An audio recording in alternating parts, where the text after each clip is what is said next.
What's leadership? Who is a leader? What does it take to find success as a leader? These questions and more are explored throughout the episodes on supporting leaders. Listeners get to hear from a diverse group of experts within a wide range of industry. Come along with us on the road to growth and learning. I'm your host, Dr. Lisa Hartman. All right, well, welcome to another episode of Supporting Leaders. I'm super excited to have Kristin Anderson with us today. A little background, Kristin came and spoke at our organization for kind of our kickoff. And I think you were like 2 seconds in, Kristin, and I was like, I want to be best friends with her.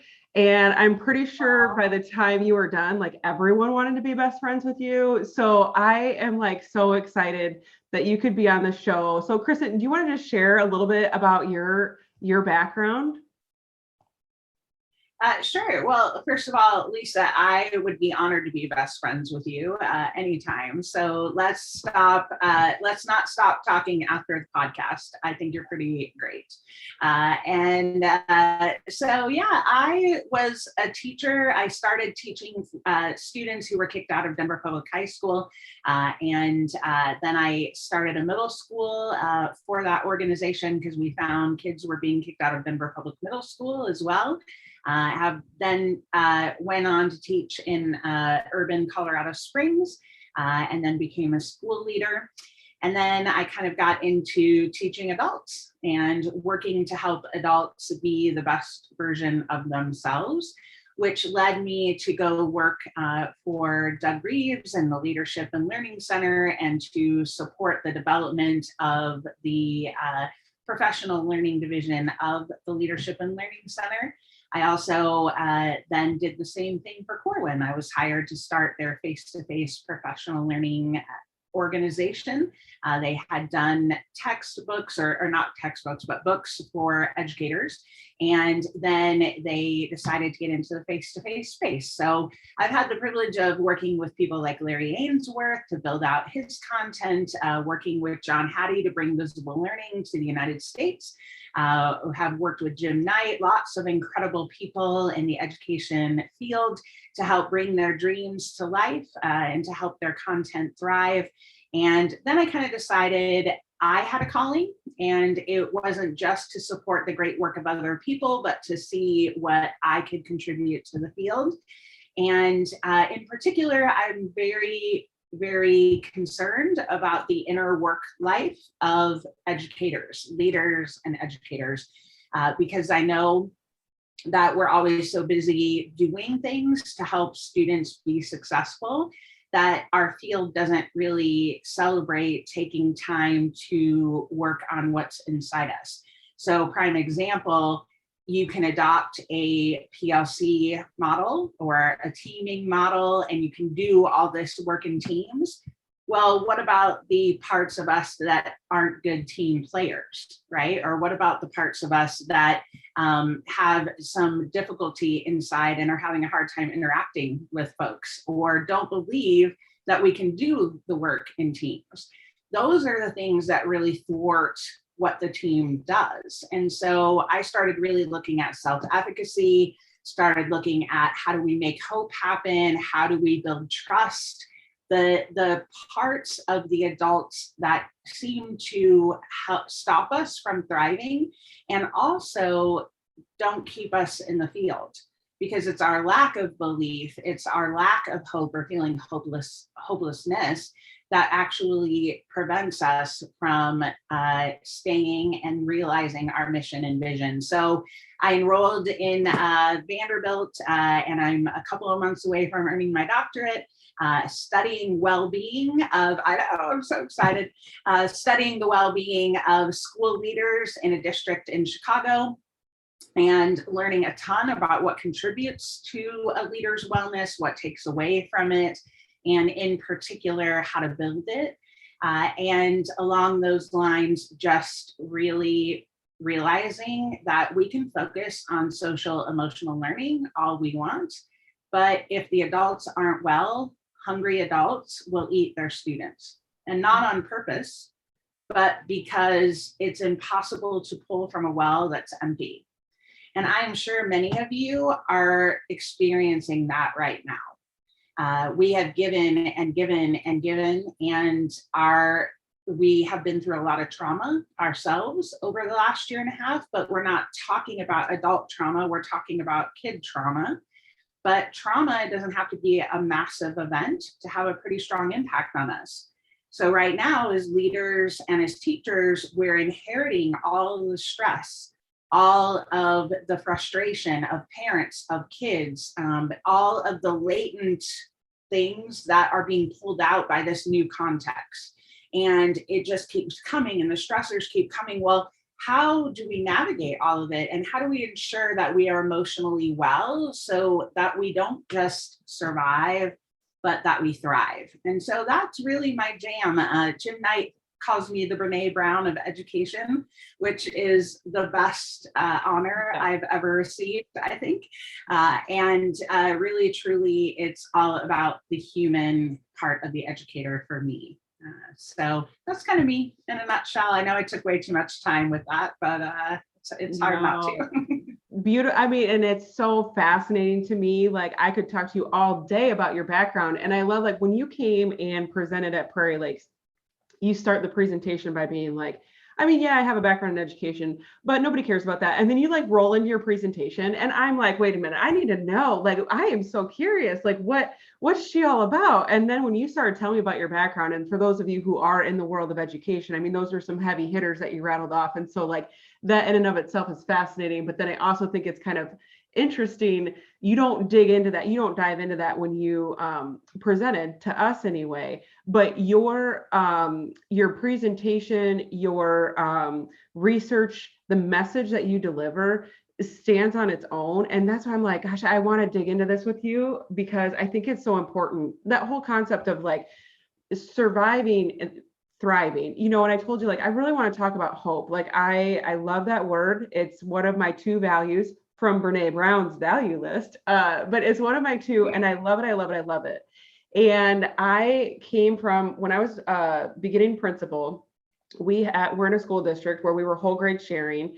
I did not end up partnering together, so we were dissolved. Well, that experience of a school district going through dissolution, I got to witness as a leader, people who had spent their whole careers, or even new people, in this environment that was the most stressful, traumatic kind of thing I had ever witnessed. And what happened with people, to people, some was good, some was bad, was I don't even know the right adjective for it. But when COVID happened, I was thinking the same thing. It's the same kind of the stress that's going to be put on people. It's the same thing that's going to happen.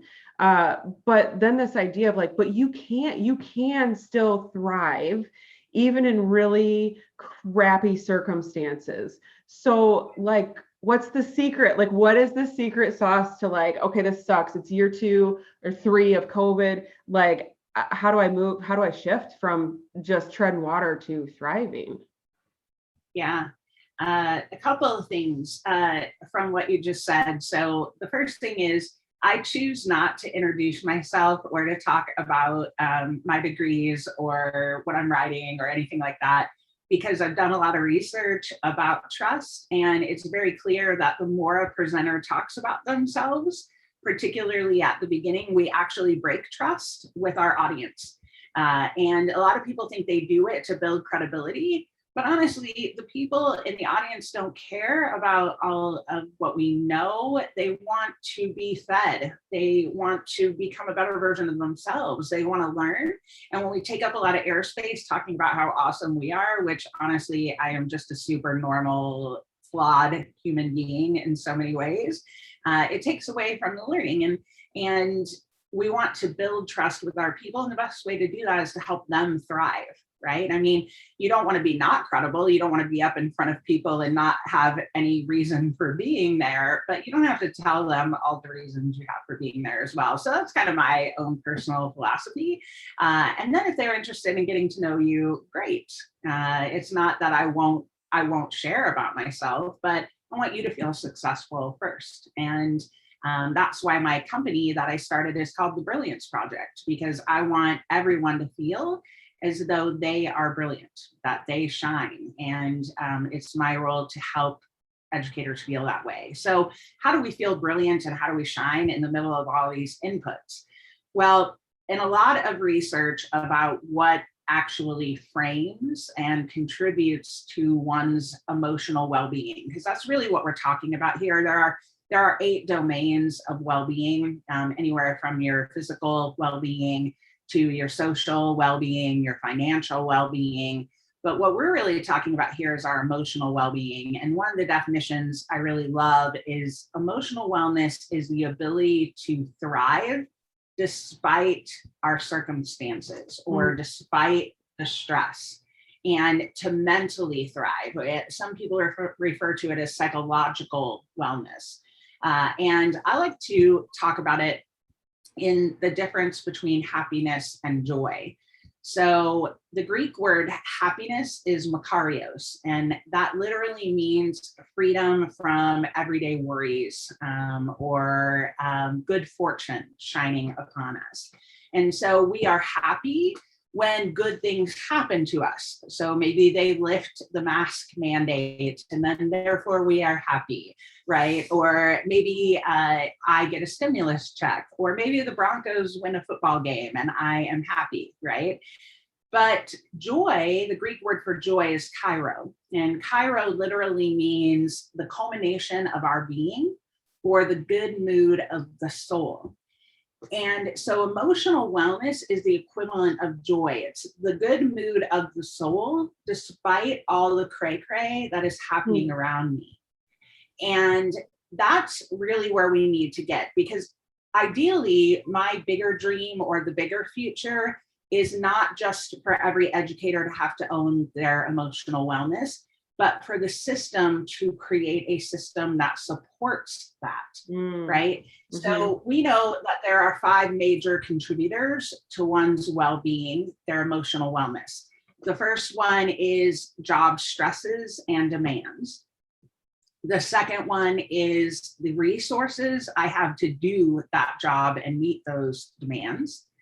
The third is my interpersonal relationships. 4th is my work-home interface. And then 5 are what are called my personal resources. So ideally, in a world where we're really focused on people's emotional wellness, the system cares about and takes inventory of the job demands and stressors they are putting on educators and leaders. They make sure that they are more than well equipped with all the resources to meet those reasonable demands. They ensure that they are tending to interpersonal relationships and provide opportunities for social wellness. And they make sure that they support healthy transition between work and home and the interface. Then the person as an individual works on their personal resources. And that's the ideal, healthy, thriving system. What we know is, though, every system is not ideal and healthy and thriving right now. And so what does the individual do while they're waiting on the system? They build their personal resources. And our personal resources are what we draw on in order to navigate the storms, to navigate the stress, and to still feel like we're winning instead of surviving. And so personal resources are actually the strongest source of wellness.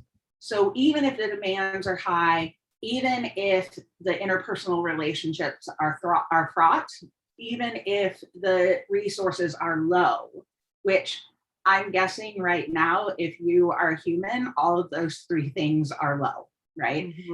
High job demands and stress, interpersonal relationships. I mean, how many people are freaking out on other people right now about a mask, about a suitcase at an airport, about meals at a fast food place? Like, I just feel like more and more all I see is tension and anger, right? So interpersonal relationships are probably really stressed. And resources could be low right now to do the role. I know a lot of sites that don't have COVID resources or support. So the principal is doing all the COVID reporting, monitoring the care room for people who have COVID systems, And they're still supposed to be an instructional leader that's working on their school plan and doing all of these things too, right? And so all of that is super high and oppressive. It can feel like it's hopeless. And yet, if we work on our personal resources and build those, it doesn't have to be the story. And so what are our personal resources? They are our efficacy or our belief in our capabilities to do our job and do it well. They are the amount of hope we have. They are our optimism, our resiliency, our self-compassion. You know, do we talk to ourselves the way we talk to somebody we love? They can be the habits that we form. And so in my work, I've been working with school sites and districts to help people build their personal resources so that they can really navigate this time. And that is the greatest privilege. And, you know, all of those resources I listed, they kind of sound touchy-feely, right? Like, oh, hope, well, then, you know, the touchy-feely, airy person will come in and make us think about having hope, and it will be devoid of research or best practice, and you know, like the person who has the gimmick of the year.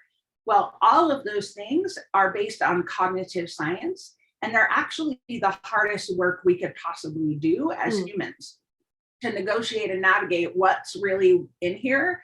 And how do I do the hard work of actually building belief in an area I have really low self-belief in, or cultivating deliberate hope in a place that I feel like is hopeless? That actually involves a lot of deep work. And it's really a privilege to go on that deep journey with leaders and educators. So. Wow. I mean, like there's so much in there to digest. And I love that, like, you really took your, you know, all day presentation and like that's the down and dirty quick little snippet of it, and you really dive more into, you know, we'll get at the end on how people can contact you, but you dive into that in a great detail. But as you're talking, so I'm thinking about like sitting in a leadership position, and at first I'm thinking about like how a leader initially could be listening and think, yeah, like it's on them to attend to their emotional wellness, like, you know, like you're in control of yourself. But then I'm also like, but there's this other message of like there's a huge responsibility on leaders or organizations, because there's that side of it that you talked about like the system and the support from the system. And then, yeah, there's this individual work that can happen, but then it's also like, well, what's the responsibility of the leader to organize and lead and make sure that that is being attended to? There's development of personal resources can have a real blame the victim feel. So it's like, okay, well, the educator or the leader is a victim of a system that's really struggling or not providing these other things. But pull yourself up by the bootstraps, build your personal resources, and it doesn't matter what we do. And that is not the message at all. It absolutely matters what a system does. And I also know that right now, if the system isn't working toward our wellness, what can we do to get a step closer, right? Ideally, the system owns that wellness for the adults is everyone's responsibility. Just like a lot of systems have owned the fact that wellness for students is everyone's responsibility. But what I would argue is if you don't start with the wellness of the adults, the wellness of the students will never be realized. You could have the best social emotional learning curriculum there is. So I completely agree with you. It's kind of like we have to say, we care enough about the humanity and about the long-term ability to stay in the field and thrive of our adults that we are going to bravely make the decision to make the investment in them. And I say bravely because it sounds like it's this huge step that people have to take and you're not guaranteed anything. But we know in the research, more hopeful people stay in their jobs longer. They have more job satisfaction. They have higher performance. More hopeful teachers raise student achievement. More hopeful students score higher on student achievement. They have less tardies. They are absent less frequently. It is all the research, even on self-belief or any of these resources, strongly suggests that when you build them, you get all the things you want in return. So it's not an either or, like I build them and then the adults feel good and they can get about the work. No, I build them and the adults can thrive in the work. In your presentation, obviously we're both very passionate about education and educators, but you talk about the need that we have and are going to have for teachers. You know, there's shortages everywhere, but I mean, we're in desperate need with teachers, and you do a fantastic job of talking about, like, if not somebody like your daughter, then who? So I think about this message that you have and about how important it is for school leaders to take note, because I think if we can get this right, that educators are going to want to stay, and that educators are going to be attracted to the field of education, because there's other organizations out there that need to attend to this too and should be doing this work. But I just think it's even more critical because of the shortage, because of the need, because of how important teachers are, that our schools really engage in this kind of work. 100%. And so a couple of things along those lines. In 2018, UNESCO projected that we would be short 69 million teachers around the world by 2030. So only 12 years after 2018, we would be short 69 million new teachers. And that was prior to the pandemic, right? So, and if you think about it, it's not because everyone is breeding like rabbits, which is why we're going to need a ton more teachers. It's because of three things. First thing, people are not going into teaching like they were 10, 20, 30 years ago.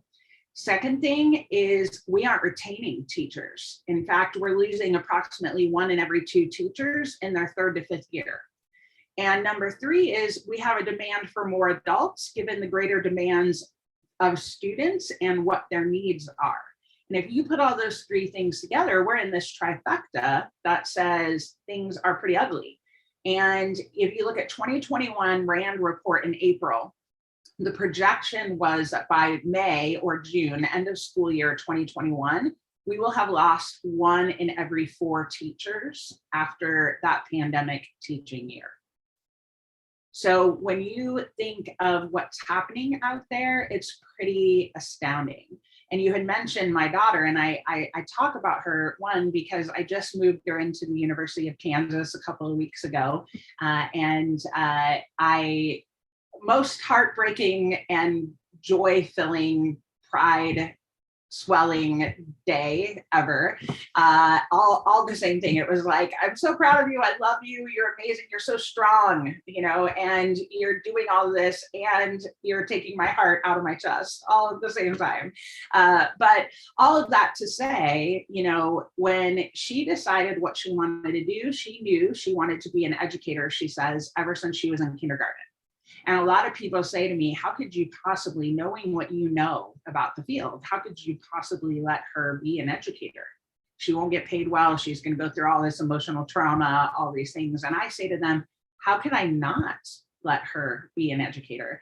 Because if people like Lauren, who believe and who are positive and who think anything is possible, do not go into our field, what happens to our field? What happens to our kids? What happens to our democracy? See, it's absolutely not okay that that's the view of education. And so my ultimate dream is to have every educator thriving so we save our profession and therefore save our society. And so that's the passion by which I'm driven, which is every child deserves a world-class education. Every child deserves the skills and affordances necessary to thrive in the world of unknowns. And that is equity, that is opportunity. They need to feel like the world is at their feet. And if we don't have world-class educators in the classrooms, our kids will not feel that way. And so part of being a world-class educator is feeling like you are emotionally flourishing. And that really is the goal, is how can we get everyone emotionally flourishing to tackle the work of standards, assessment, data, and, you know, all of those things that are important. And yet I need the mental capacity to navigate it. Yeah, well, that's funny because that's exactly where I was going to take that to kind of go into our wrap up. But like, okay, so I'm a school leader and I'm like, gosh, Kristin, I love everything that you're saying. But, you know, we're doing some standards work. We're looking at common formative assessments. I'm building up my PLCs. I don't really have time. I don't really have time to attend to this stuff. What's your response to that? I would say it's not an either or, it's an and, right? So when we see people creating units of study or creating their own formative assessments, low self-belief absolutely fuels the products that we get when people are in the unit creation and the formative assessment creation process. A lot of teachers retract, or like last year with the pandemic and teaching online, you saw all kinds of crazy behaviors from teachers. Why? They were in their zone of low self-belief. So whatever we ask of our educators in a professional sense or in our professional practice, we have to think about what do they believe about themselves and their capabilities to be able to do the job? Do they have the resources that they need? Are our demands reasonable? Like we have high standards, but they're also achievable, right? Yeah. We have to think about the whole system of wellness as it's integrated in that. Where are we infusing hope? How are we building their resiliency when they make units and they don't work? Do we create systems where they give up or that they persevere more? So all of these are inextricably linked to the work we do that is the more practical hands-on work. And it's a matter of saying, okay, so as you're doing this, what is your belief? And how can we set tangible goals and next steps to help increase your hope, increase your belief, increase your resiliency, to be able to build the right habits, to be able to have the self-compassion necessary to grow in your practice. So it's not an either or. In fact, a lot of the districts I work with them on creating clarity or creating assessments or creating a standards-based curriculum. I work with them on lots of the ingredients of good teaching and learning, and at the same time help create those personal resources. Because if we think we always have to do the work at the exception of the human, we're not going to get far, we're going to get stuck, we're going to get plateaued, we're going to see lots of more behavior manifests. And at the same time, if we only build the personal resources, but we don't do the work, we're not going to get anywhere either. And so ideally it's in tandem and we can help make that happen.